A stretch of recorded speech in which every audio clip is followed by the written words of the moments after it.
What's up guys, Kuro here. So it's been 3 days after the release of the SS4 preview stream. I've been looking around the Chinese community to look for information, and I found a few that I want to share with you guys. So this name is basically the guide, like if you're not really sure, because anger, seething, radiant of glory, it's too long, there's too much words, so and this Rihan 1, 2, Carino 1, 2, Gamma 1, 2, 3, this is all used by every player, even Chinese player, they also use all these. It's much easy to call them than calling them frame of pressure. So it's like, yeah.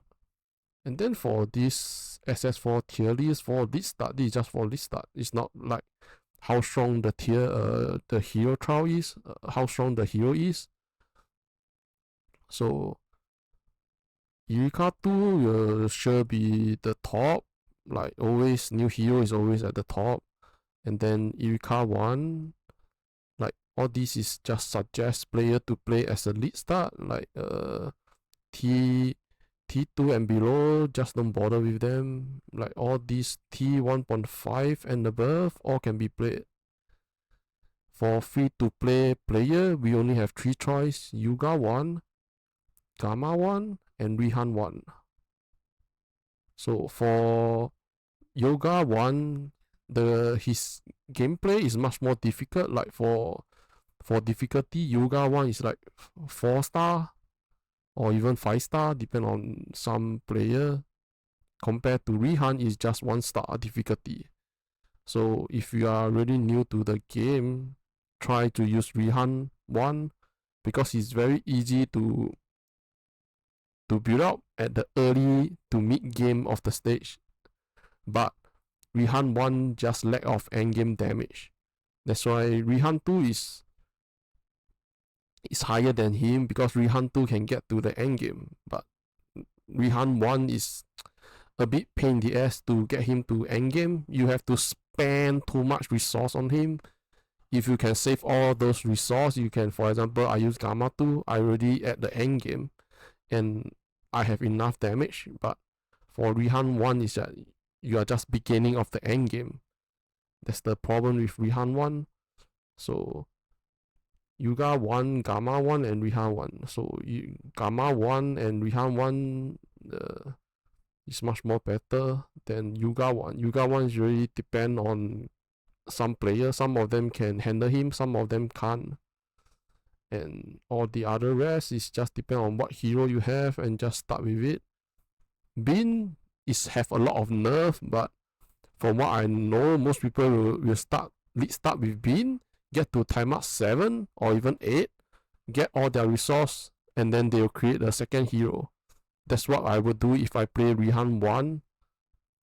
Bean and Rihan 1, like the endgame is really not really that good. And all these just play based on theory. It's not like I know what's going, which hero is good on the next upcoming SS4 season. It's just all theory. So everyone have different tier lists. So that is just based on my knowledge. And Summoner 1 try not to play him because they nerf him too much. And if you are new to the game, it's hard for you will be behind a lot of hours compared to old player that already know what's going on. Like they know what item is needed for the summoner while you are still figuring out. So I would suggest T2 and below, just don't play them. And then for the hero trial change, last few season we level 9, we get the base hero trial, and then 13, 32, 50, 62, 80. For SS4 Whispering Mist, the level 9, now we have to clear reverse side quests to get our first base hero trial. And then they change the level also, 25, 45, 60, 75, 90. So it just basically increase our time to unlock the hero trial. For some hero rely on level 80 hero trial, now it's level 90. So for hero like Karino 2, TR1 and TR2, is really lack of damage. If you play them before, you will know about it. If you are a new player, it's really lack of damage when you are around time mark 6 or 7. And for the base hero trial, damage is low. Before we get to level 25 trial, try to get damage from talent, like under this one, like under talent here. Like for example, I choose God Might. All this damage, try to get more damage, attack speed, and all these. As long as it's damage, you can get like add fire damage. Because at the beginning we don't get physical damage convert to fire, unless you have to waste a lot of points to get these. But mostly just get a lot of damage is enough. And for best melee early stage, best skill is Ground Shaker, and is suitable for every melee hero. For Rihan, like Rihan 1, 2, Gamma 1, 2, Eureka 1, 2. Gamma 1 and 2, they can play Ground Shaker. And for Gamma 2, because the change to her hero trial, you can use Ground Shaker, just use the added core support gem, support skill, and you can basically use Ground Shaker. And how to get Ground Shaker, like for Gamma 1 and 2, I think they unlock it at level 50. So to get and use Ground Shaker is you need Rosha. If you don't have Rosha, then forget about it. So if you have Rosha, just start her as the first hero, unlock her hideout, like level her out until unlock the first hideout. I think it's around level 3, and then you can start to TP back, teleport back to the hideout places, transfer your skill, Ground Shaker, quick return to your stash, plus the weapon. You need one-handed weapon or two-handed weapon. And then if you are playing Gamma 1 or 2, and when you kill the enemy, it drop a legendary two-handed weapon, you can straight away use Ground Shaker. If not, because Gamma 1 and 2, they always drop Worm and Sacrifice Blade. So to play the skill, you also have to know what weapon to use. And for the change to the Rihan 1 is strong. They basically don't really have a lot of, they don't nerf him. He didn't get nerf. I'm sorry. Yeah, he didn't get nerf. Basically, they buff him out a lot. Like the trial anger during Berserker, trigger a burst with a cooldown 0.3. And base hero trial anger, you need to unlock it after clearing the quest, Riverside. So the level 13 hero trial that we have, this like extra trigger burst is added to the anger. This is added from the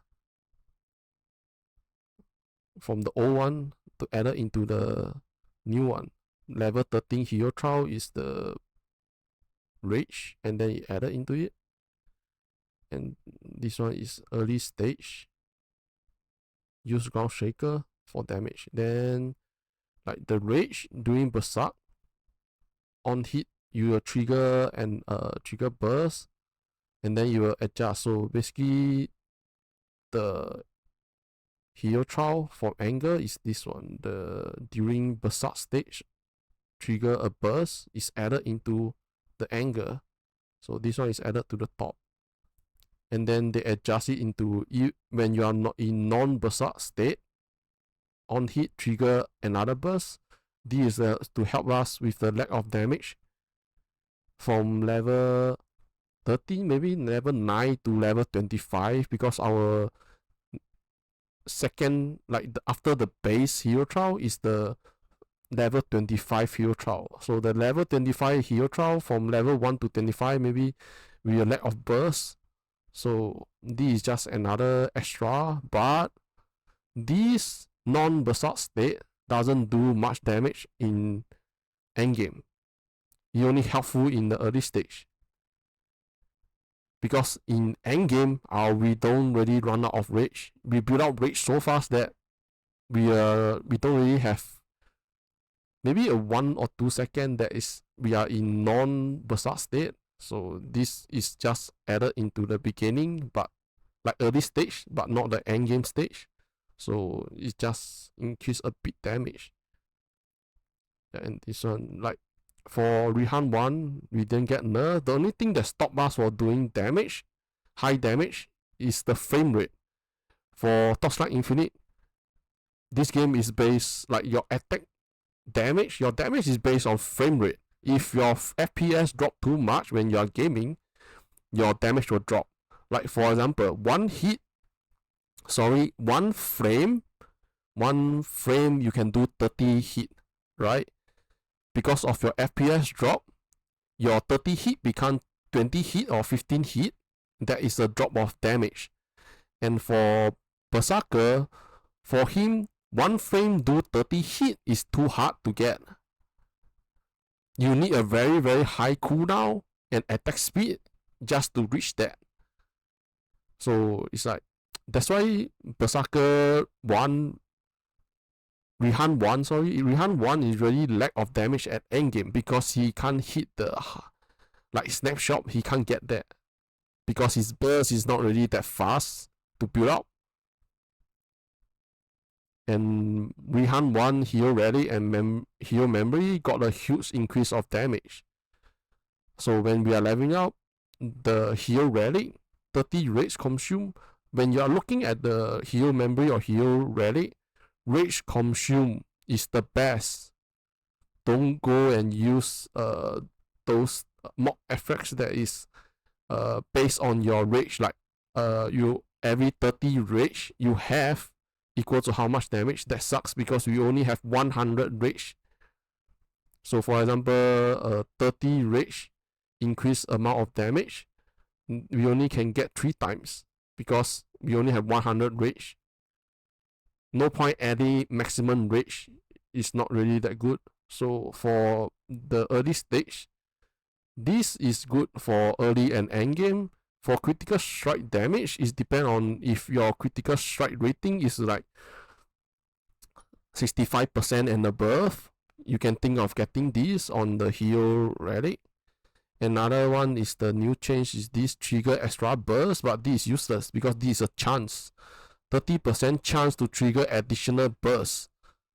The chance is that you have to stack up the chance to get additional burst, and this for the 30 rage consume. This for the melee damage is additional. Additional give out more damage because additional is multiply. And then for the Hero Memory, they added not bad distance, and that's one is a cooldown recovery speed, but cooldown recovery speed is like not really needed. Maybe early stage of the game it helped, but not really needed. And not bad distance, this 50% sure can sell very high because not bad distance we don't really get a lot. So this added is like basically let us play not bad build. Another very good effects is this strength, 1% damage to trigger skill. So this strength is like OP. You can play strength stacking and convert to lightning if you want, and then you can play shock because next season everyone is playing shock because of how the shock calculate. I think we can get a lot of damage from shock. And then the build that we can play is consume life, not bad. Or maybe some people can add these two together, consume life plus not bad. I think the damage will be crazy because of these. We added the FX is the not bad distance. But the problem with not bad is the Divinity Slate is freaking expensive at the first week of launch.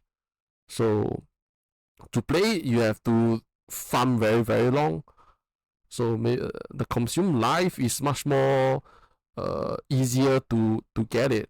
Consume life build like the Eternal Sun and then the Shooting Star. Shooting Star is very, very cheap because only consume life build use it. And then the Crimson King. Crimson King is still cheap, I believe, on the next season. And then this time we can like go strength stacking because of these. Maybe consume life with strength stacking. Maybe, I'm not sure. And then another thing about the activation medium, the new skill from the Whispering Mist gameplay, this new support skill. Maybe we can use a ring of arrow, and then we just auto bomb, like add a trigger to it, and then we can auto bomb it. But I'm not really sure if ring of arrow is based on our weapon. Like for example, I'm using a hammer, two-handed hammer or two-handed axe, and I can use ring of arrow from the activation media, can activate the ring of arrow, then that will be good. If not, for the bow, I'm not really sure do they have consume life or that, because I don't really play with bow before. And another thing is for consume life, not bad. And strength stacking, we can use acuteness imbut to trigger thunder cloud. We must have acuteness imbut for thunder cloud to trigger burst. If we don't have acuteness imbut, there's no way we can trigger a spell skill. Like the spell skill can trigger the burst. There's no way unless you are using the acuteness imbut. So if you are level 50, I think when you are trying to change your build at level 75, around 75, we can change into consume light or knock back. Like we can drop the ground shaker and just based on burst to kill the enemy, and use savage charge and auto bomb and kill everything. Or yeah, and that's it for the Rihan one.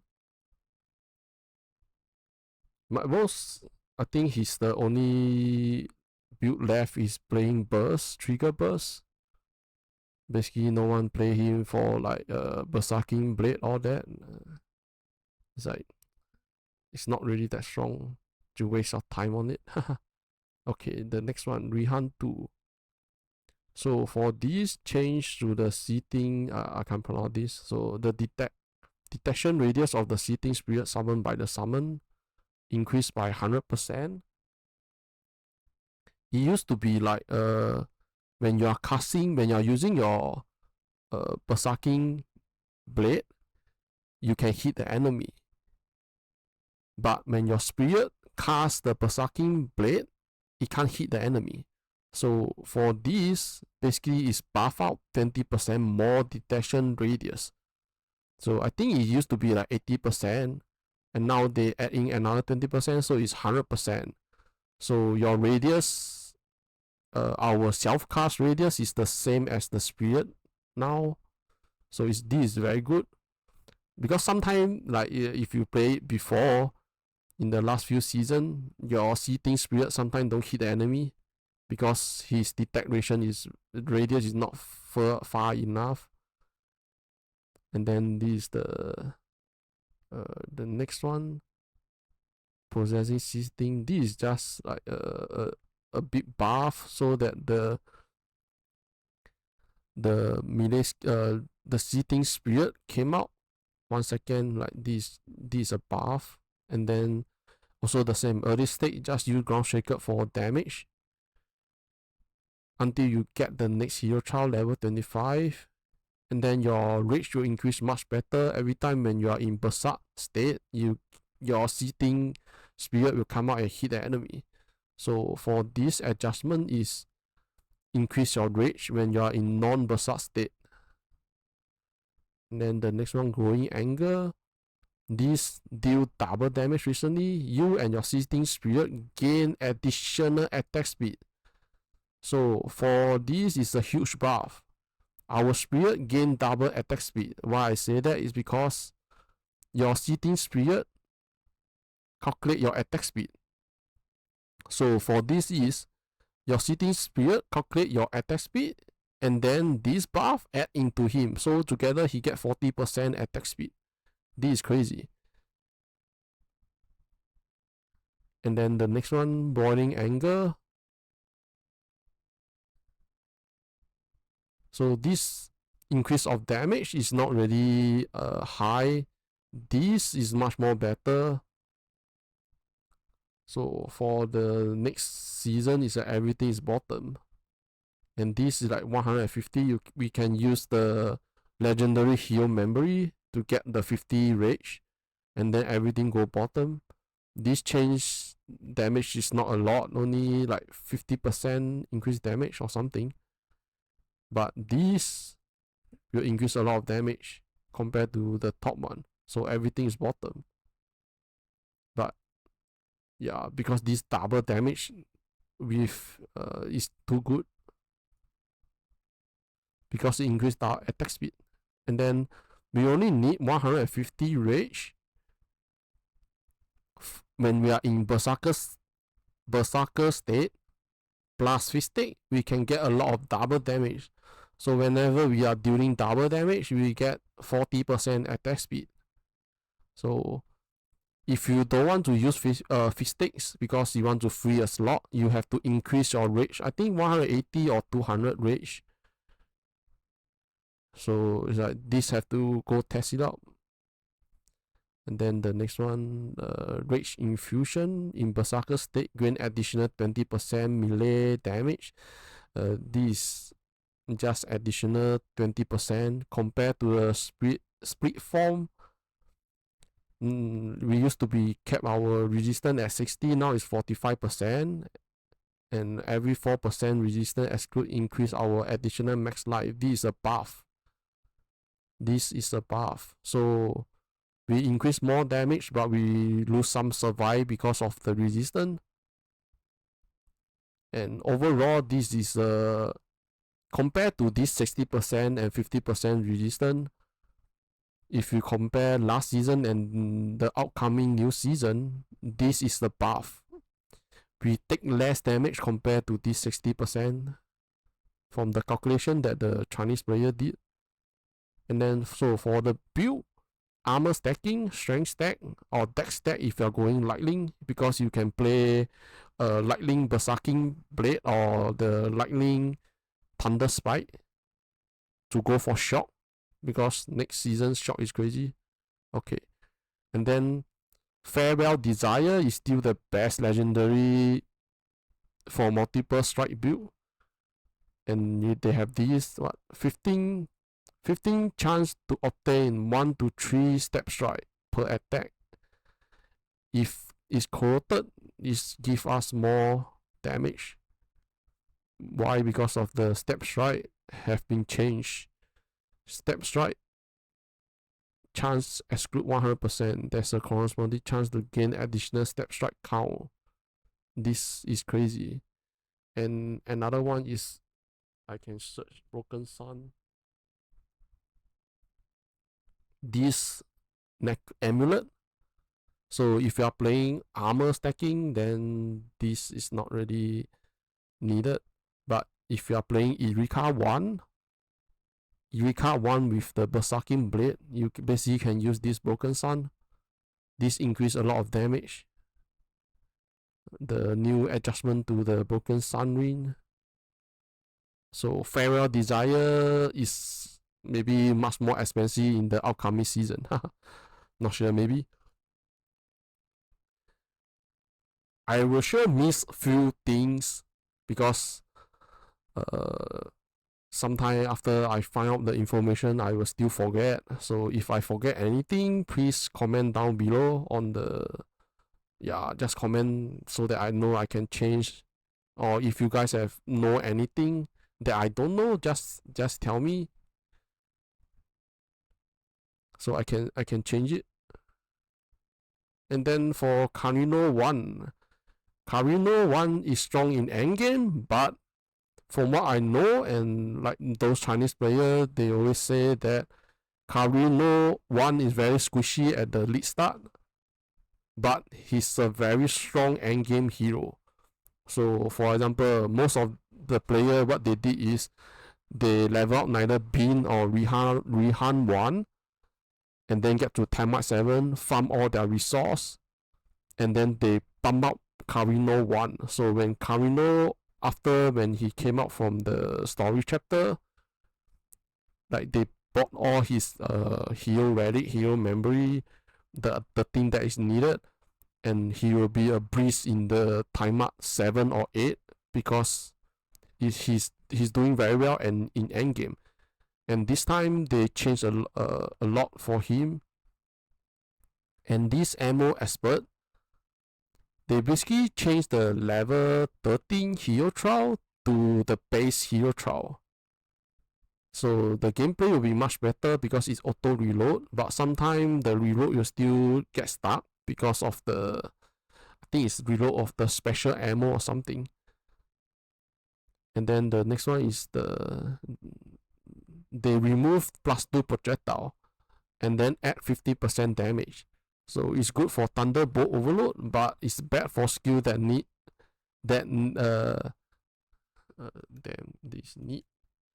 projectile quality. So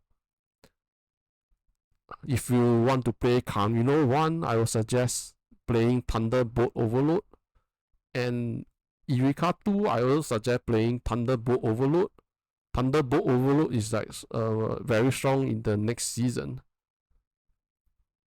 And for this, I think this is a hero memory. This should be hero. This is the trial. Yeah, this is the hero memory.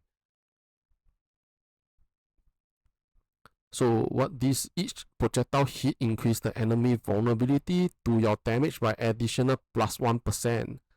So maximum is 30%. This effect is lost when enemy don't take 2-second damage.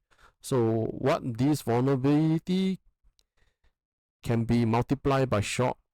What it means is your projectile hit the enemy count as 1 hit. Your shock hit the enemy, it count as another hit. So together you do 2 hit to the enemy with the vulnerability. So it's basically additional 2% if you are playing a skill with shock. That's why I suggest playing Thunderbolt Overload. And Thunderbolt Overload, the way it do damage is different from other projectile skill. And this is for Carino 1. And for Carino 2, Little Fresh. So it's 0 change. They didn't buff, they didn't nerf. And for what 这边要剪 and then for attack skill, not doing well for Carino because of the season change, like the upper limit damage. We can't get that high anymore, like because it used to be like the upper limit is 100 billion damage per hit. Now it's 500 billion damage per hit. So it's very hard for him to get that high of damage. So for the build suggestion is like Ignite or the Flying Pizza, the Whirlwind Blade, I just like to call Flying Pizza. It still be possible to play and try to build like Snapshot, like 1 frame do 30%, 1 frame do 30 hit. If not, Carino is really lack of damage because he got no change, no buff, no nerf. And another very important thing is desperate measurement. We only get it at level 90. So before level 90, you lack a bunch of damage. And this really have to depend on player. I know that there's a few players they always start with Carino 2. So maybe they have a way to get more damage when they are leveling up to 90. It used to be 80, we can get a desperate measurement, but now it's 90. So how hard it is, I'm not sure.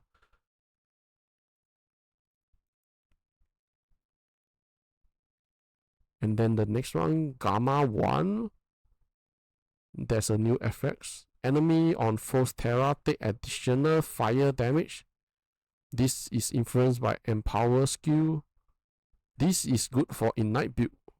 So Ignite, here I got say the build Ring of Ice Ignite or Ice Shot Ignite. So when you have this, when you play with Ignite, you can think of using Frost Terra on the activation skill and then use activation medium to activate the Frost Terra. And then this heal relic and this heal memory. I don't think I forgot. So we got the best buff is this 100% bonus to empower skill effect applied to our fusion energy. So if you play Ignite build, we don't really need this empower. Maybe I'm wrong.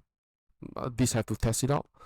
And to get a lot of bonus for empower skill, we can use acquisite box with empower effect, or talent node with empower effect like Steelforge.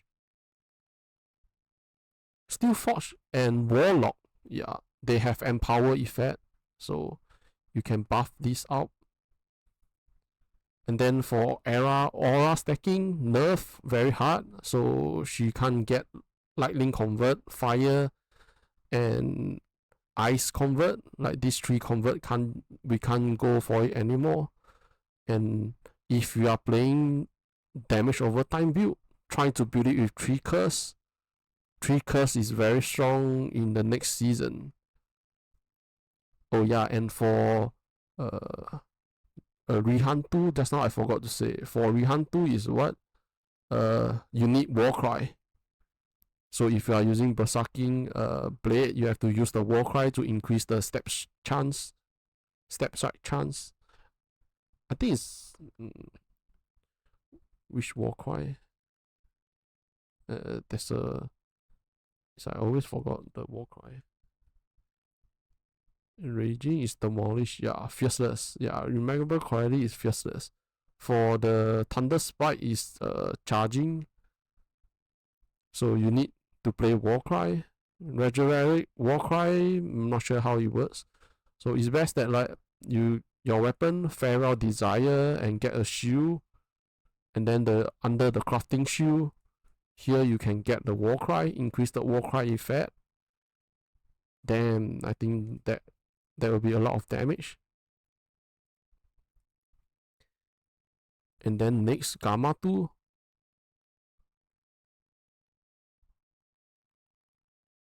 So this basically changed. We used to need cold skill, now we just need to have a cold damage. So here is what I say just now. Ground Shaker early stage is very strong. You just need a Rosha to get it. And then the next one is this is just +4 equal to +6 upper limit. So this buff a bit, but for Gamma 2, I believe at the beginning just go like this. This no one use it. So why we use Wintry Somber? Because you kill the enemy much faster, and this will speed up our farm. And I'm not really sure if we can use Ice Imbud. If we have Ice Imbud, it kill the enemy much even faster. So with this, should be how we run it. So this increase the maybe boss fight. Maybe boss fight you can change to this one. +4 become +6. And then when you are mapping, can change to this one, or leveling.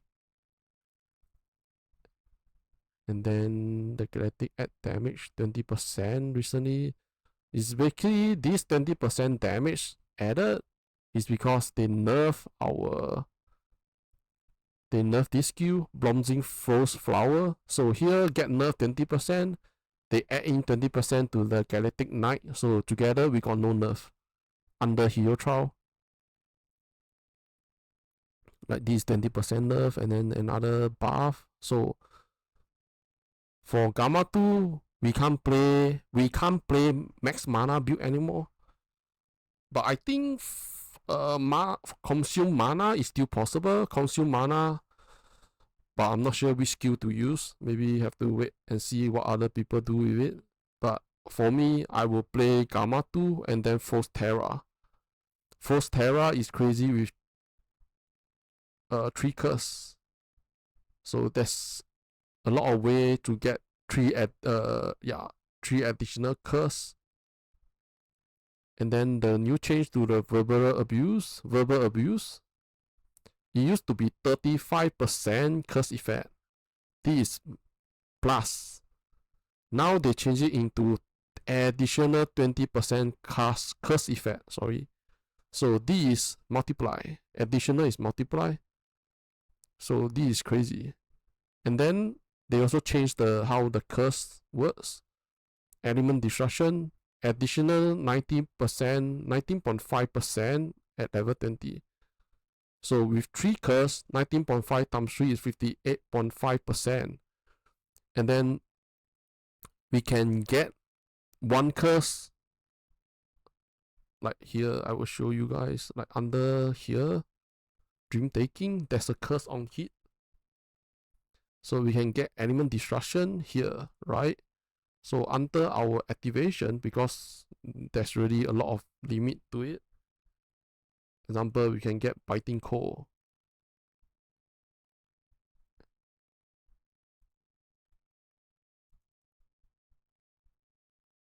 Biting core and what?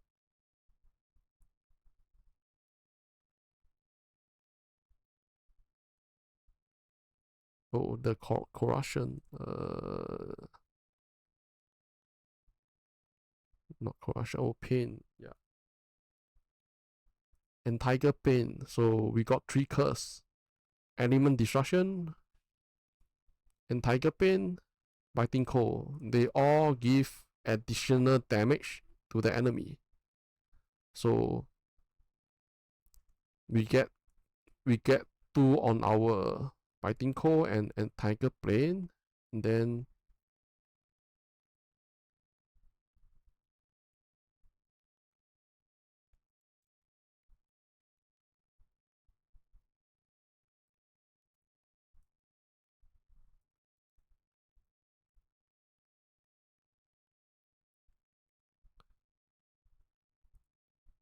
so with the curse support, so we have 1 on the ring here, so 2 on the activation skill.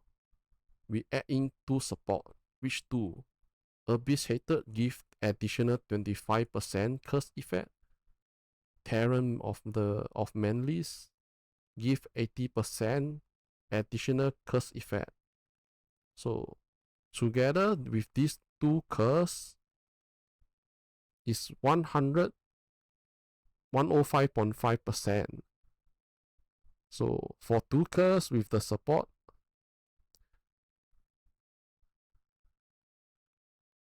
is 19.5 multiplied by 2 multiple 105.5%. So it's like, how much is this? 19.5 multiplied by what the fuck? 19.5 multiplied by 2 equals to 39 multiple 105.5. That is like 4,000 damage increase. I'm not sure if my calculation is correct. Maybe I'm wrong, but just let you guys know this increase of a lot of damage. So the ring here got 2 different type of curse. Right here, corruption curse and the element destruction. Under our helmet here, dream taking, there's also have curse. Vulnerable, scorch, biting core, corruption, electrode. So to use which curse depend on you guys, like the craft, because this is dream taking. And yeah, it's not really easy to get this curse. So endgame should be like getting triggers so that you have more damage for your damage over time. It will be crazy. And then the next Gamma 3, just don't play. I don't want to say anything, just don't play it. It doesn't really buff her, or doesn't really nerf her, just don't play her. Let other people go play it, because she don't have issue killing she don't have issue on mapping, but she have a very huge issue on killing boss. It take very, very long for you to kill a single target enemy. So it's like a waste of time. So just don't play it. And basically it. I will make another video on like Yuga 1 and Yuga 2. I haven't finished edit it. So TR1 and Yuga1 will be on the next video. And I hope all these help you guys. Neither you are returning player or new player. I hope all this info help you guys. It's like all this is I found around the web on the mostly Chinese community. And for some Chinese streamer, it's like they have all this data, all that. So I listen and I just share with you guys. So all this is not from, I just like get the information around. And if you find that this video is helpful, just give me some like and subscribe the channel for the support. And that's it. Thanks you guys. See ya. Bye bye.